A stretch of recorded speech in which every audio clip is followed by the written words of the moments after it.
Welcome back to our Christmas story countdown.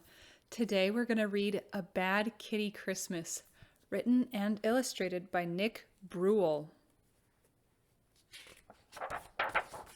'Twas the night before Christmas, and all through the city not a creature was stirring. Blam, crash, kaboom! Except for Bad Kitty.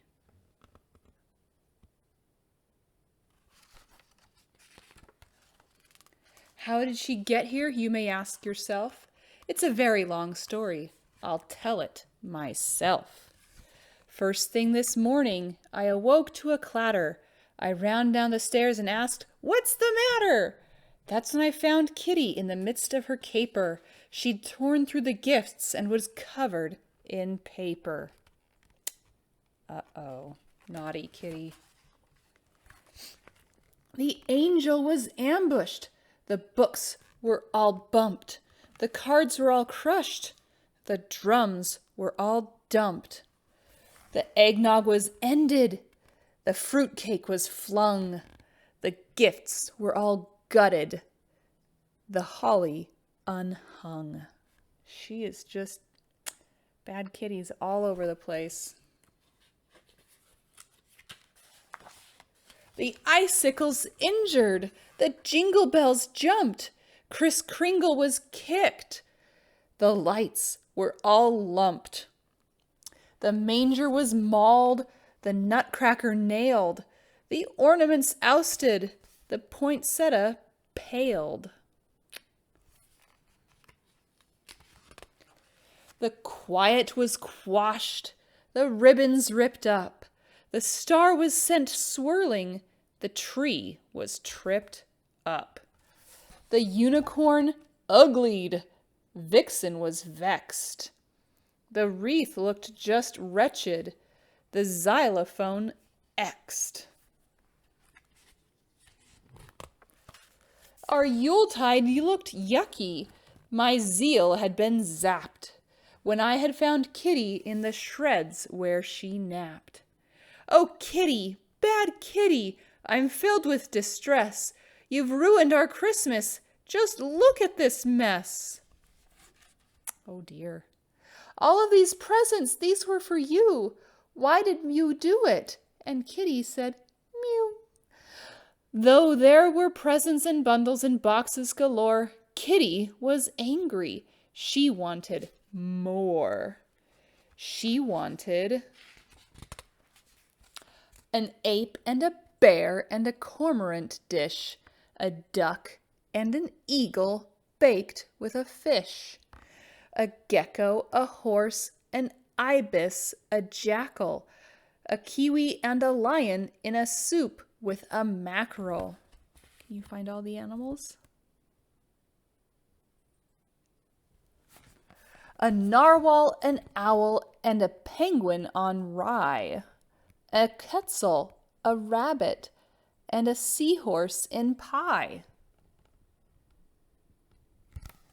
A toad, an urchin, a vole, and a whale, a xerus, and a yak, fried with zebra tail.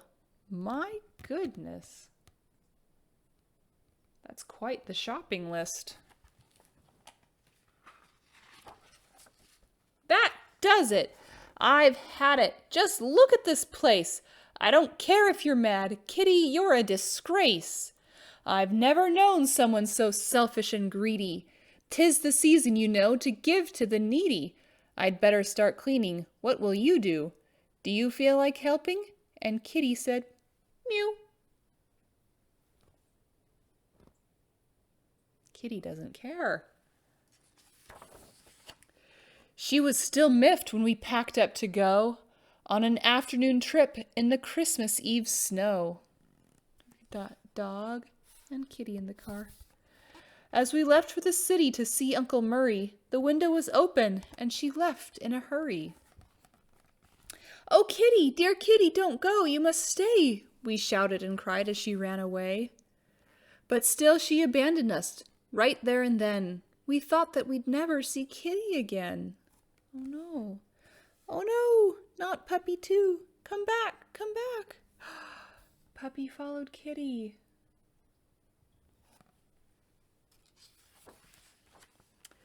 "'Twas the night before Christmas, and out on the street I saw a little black cat with little wet feet. She sat in an alley, a path dark and scary. She didn't look jolly, she didn't look merry. She looked so alone as she sat there and pondered, as if she was lost and unsure where she'd wandered." Look at all the rats and all the mice. "And then she began to meow and to bellow. She cried for a while until I said, 'Hello.' 'What do we have here?' 'A little black cat. Don't you have a home? Let's look into that.'" You can see Kitty was meow, meow. There's Puppy following the tracks.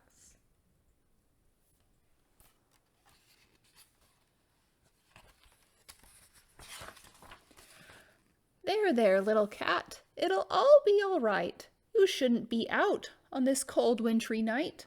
I'll take you upstairs to dry off your fur. Would you like some food?" And this kitty said, "Purr." "Now my home's a little bit empty. Why, it's practically bare, but I still have a little, and I'm happy to share." I grabbed a clean towel to dry off her back and set down a plate with a small, tasty snack. Pretty small. Puppy's still following the tracks. "Do you like this old tree, the one on my shelf? Did you know I adorned it all by myself? You won't see any tinsel, not even one light. It only has photos, they're all black and white. Come sit with me, cat, and let me show you all the folk in my life and the people I knew."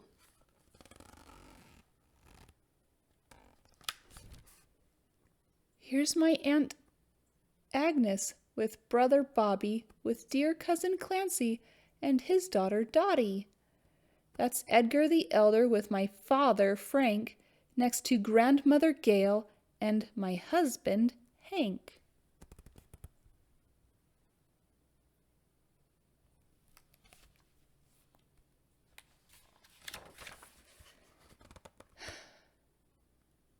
These are my in-laws, Ike and Iolana, with their two juveniles, John and Johanna.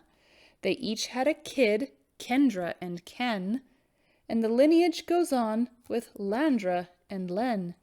Here's my mother Marge with her lovely niece Nan, with her offspring Oscar and her partner Pam. That's Quinn in the quilt, a family heirloom. He's related to Robert, who hails from Khartoum. That's my sister Sophie and her twins Tina and Todd, with dear Uncle Upton, who had a nose that was odd. That's Vasha, my vriend, or friend in Afrikaans. She's Walter's wife, and he is my son.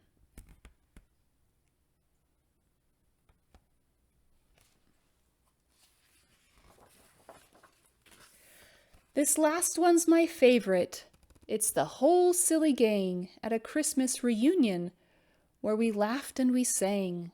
We met in New York near the end of December. I wrote on the picture so I'd always remember. On here it says Xmas 1962. We're spending our Yule at the Central Park Zoo. This cat looked entranced while I patted her fur, as she stared at each picture there before her. You should know, cat, that I'm still quite content with only this tree that looks slightly bent. I may not have jewels or a car or a yacht, but I still have my memories, and that's quite a lot.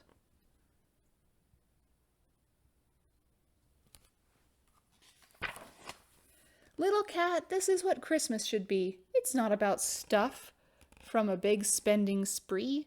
It's not about presents all over the place. It's not about food or stuffing your face. Like Hanukkah, Kwanzaa, and Eid, you see, Christmas is all about family. Home's where the heart is, and that's what they say. So I'll bet your poor heart feels miles away. Don't fret, little cat, wipe off that tear. If we can't find your home, then you can stay here. But I could tell she was homesick, she wanted more, and that's when we heard a scratch at the door. Did Puppy find them?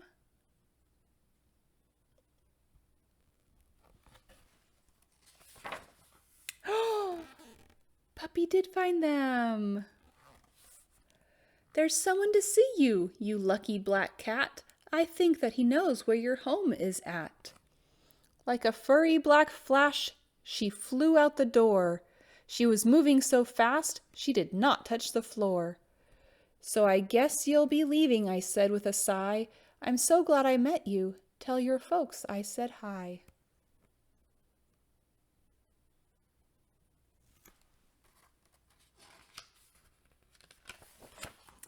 So I sat in my chair and put my tree in my lap and settled myself for a long winter nap. I was happy to know she had a home of her own. Too bad I'd be spending my Christmas alone. But just when I started to slumber and snore, again I heard scratching at my front door. This cat had come back like she had something to do. What do you want? And Kitty said, Mew too.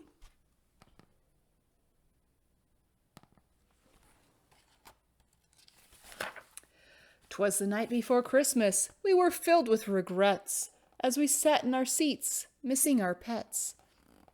The house seemed so empty without them around. I wished and I hoped they were both safe and sound. Then onto the door there arose such a knock, I sprang from my chair from the sudden shock. When what to my wondering eyes should appear but Kitty and Puppy and a lady most dear. They're home, they're home, Christmas is saved. Welcome home, Kitty, I hope you behave. And thank you, dear lady, for bringing them back. I hope that you'll stay for a late Christmas snack.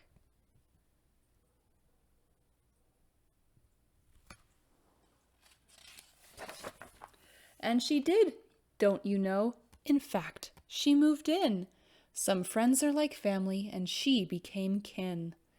Up there is her photo. It's high on the tree, wrapped snug in the branches for all to see. So Kitty is home now. I think that she'll stay. She's gone off to bed to end this long day. The story is over now that everything's right. Merry Christmas to all.